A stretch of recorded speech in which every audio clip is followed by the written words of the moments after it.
Hello எல்லாருக்கும் வணக்கம். இன்றைக்கி நம்ம எதை பற்றி பார்க்க போகிறோம்னா, ஸ்பார்க் ப்ளக்கு நார்மல் ஸ்பார்க் ப்ளக்கா இல்லை இரிடியம் ஸ்பார்க் ப்ளக்கான்னு எப்படி சொல்கிறாங்கன்னு பார்த்தீங்கன்னா, இப்போ வந்து அந்த ஸ்பார்க் ப்ளக்கில் எலக்ட்ராய்டுன்னு ஒரு விஷயம் யூஸ் பண்ணுவோம். அதாவது அதோட ஸ்பார்க் ப்ளக்கில் பார்த்தீங்கன்னா அந்த டிப் இருக்கும்.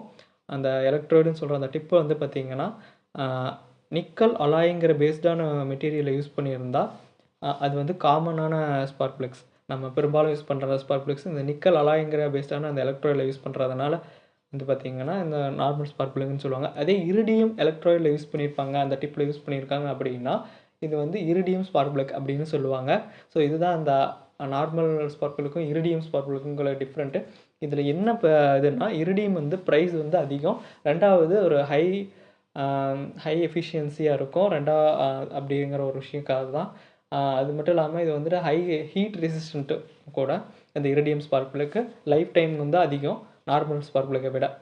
அதனால தான் வந்துட்டு இந்த iridium spark plug cost wise அதிகம். இரிடியம் ஸ்பார்க் மட்டும் தான் இருக்குன்னு கேட்டிங்கன்னா பிளாட்டினம் கூட நம்ம யூஸ் பண்ணுறாங்க. ஆனால் பிளாட்டினம் அதிகமாக பெரும்பாலும் யூஸ் பண்ணுறதில்ல.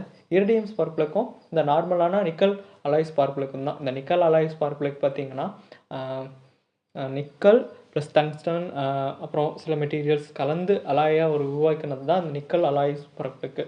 ஓகேங்களா?